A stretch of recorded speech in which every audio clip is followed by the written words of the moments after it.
Good evening, everybody. As Rabbi Karnofsky alluded to before, it's not just my internet, but throughout central Israel over the last couple of hours, there have been internet problems. If you've been WhatsApping anybody in Tel Aviv or Hertzaliya and they haven't responded, it's not personal. The internet is just returning to normal service, and I hope it will stay in service while I share some words and reflections with you this evening. I'd like to thank Rabbi Gutnick for the invitation to speak at this event this evening, and to congratulate you as well, Rabbi Gutnick, for your exceptional leadership, together with Rebitz and Rochel of the East Melbourne Hebrew congregation, and to thank President Danny Siegel as well. You lead your community together with such distinction and wisdom, and I wish you continued success.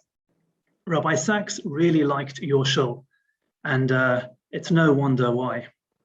I'd like to acknowledge the co-hosts of this evening's event as well, the Rabbinical Council of Victoria, who provide tremendous service and leadership for the Australian Jewish community, really at times when it's fashionable and noticeable, but at other times as well. And thank you for your role this evening, and as well to acknowledge the Rabbi Sacks Legacy Trust. Rabbi Sacks was a true friend and supporter of the World Mizrahi movement.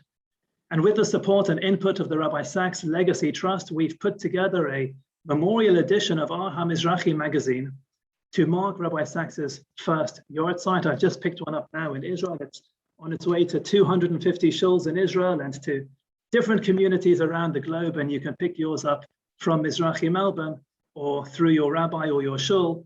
You can request for those to be delivered to you.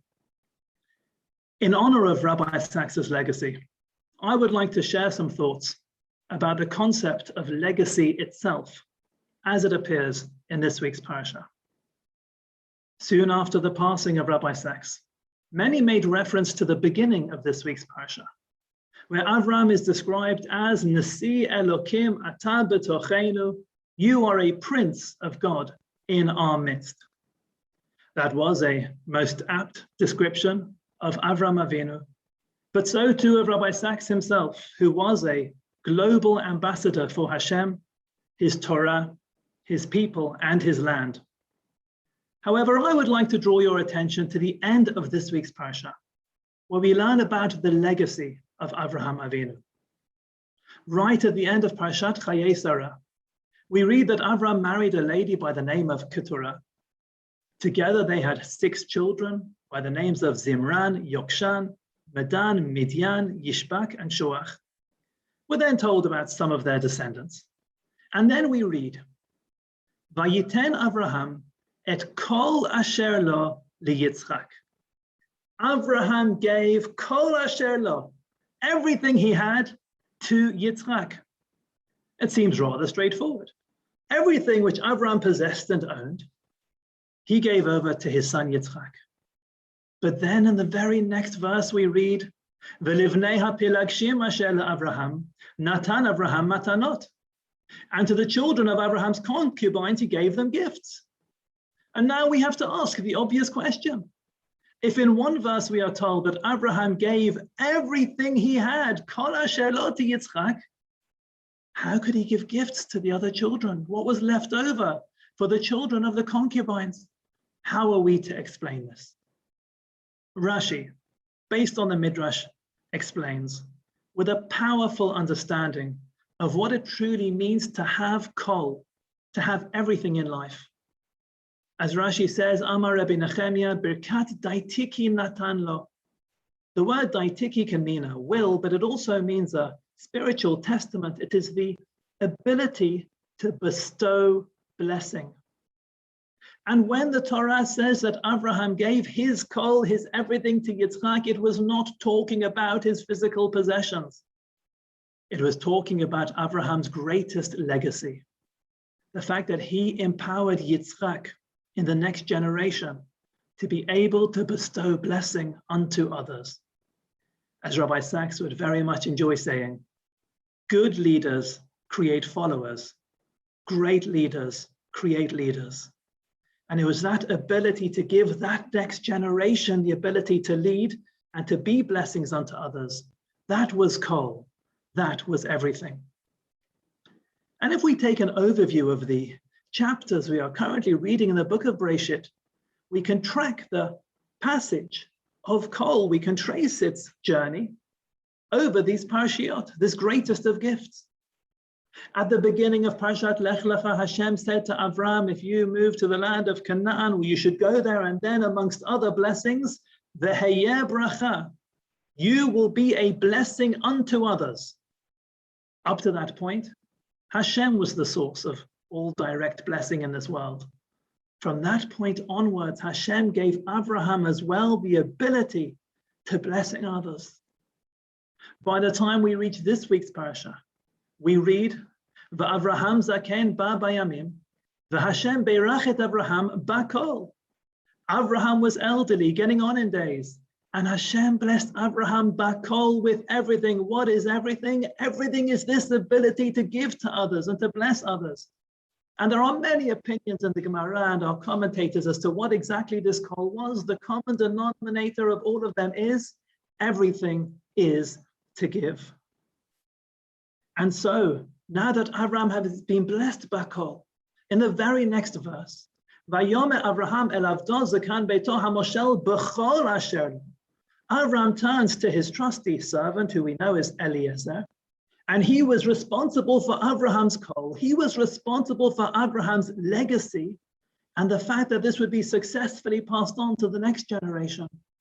And so he was charged with the mission to find an appropriate life partner for Yitzchak, so that together they could build a home that would be a source of blessing for one and all. And so it was. Abraham's servant embarked on his journey, and he took with him 10 camels and v'chol tuv adonav biyado, the kol, everything of his master Abraham, he took with him in his hand. And after our matriarch Rivka passed the well-side test with flying colors and later married Yitzchak, we then read at the end of Abraham's life, Vayiten Avraham et kol asher lo liYitzchak. Avraham gave everything to Yitzchak. He gave him this ability to give to others, because everything in life is not what we amass, or we own, or we earn. One day we will pass away, and all of those possessions will be left behind. None of them will come with us to the world to come. Ultimately, the only things we truly own, the only things that will come with us for eternity, the only things that nobody will ever be able to take away from us are the things that we have given away. From a Torah perspective, everything, kol, is giving, and giving is everything. Or as Rabbi Sacks would say, the greatest gift of giving is the opportunity to give itself. 1 year after the passing of Rabbi Sacks, Lady Elaine, Joshua, Dina, Gila, and all of the family can take tremendous comfort from his enormous legacy. From a very young age, I was very privileged on many occasions to spend time with Rabbi Sacks in different contexts.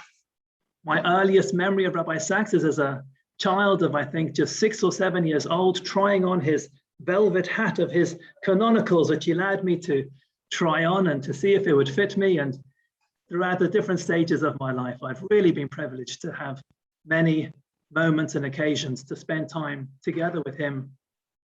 He was a truly unique person on so many levels, so irreplaceable in so many of those areas. And it is difficult to accept that we are living in a world without Rabbi Sacks. To paraphrase Rabbi Doron Perez, the executive chairman of the World Mizrahi Movement, we were privileged to live in the era of Rabbi Sacks. And his legacy is one which he has proudly brought with him to the next world. And it is also one which continues to grow and flourish and make a tremendous impact on us in the world he left behind. He was blessed to give so much to so many, and it is now up to us to learn his Torah, to emulate him and his ways. It is up to us to be blessings unto others, to inspire others, to teach others, to care for others, and to reach out to others with compassion, and with wisdom, and a dedication to Eretz Yisrael, Am Yisrael, and Torat Yisrael. Yehi Zichro Baruch, may his memory be a blessing, and may that great blessing continue to guide and inspire us all for many years and many generations to come.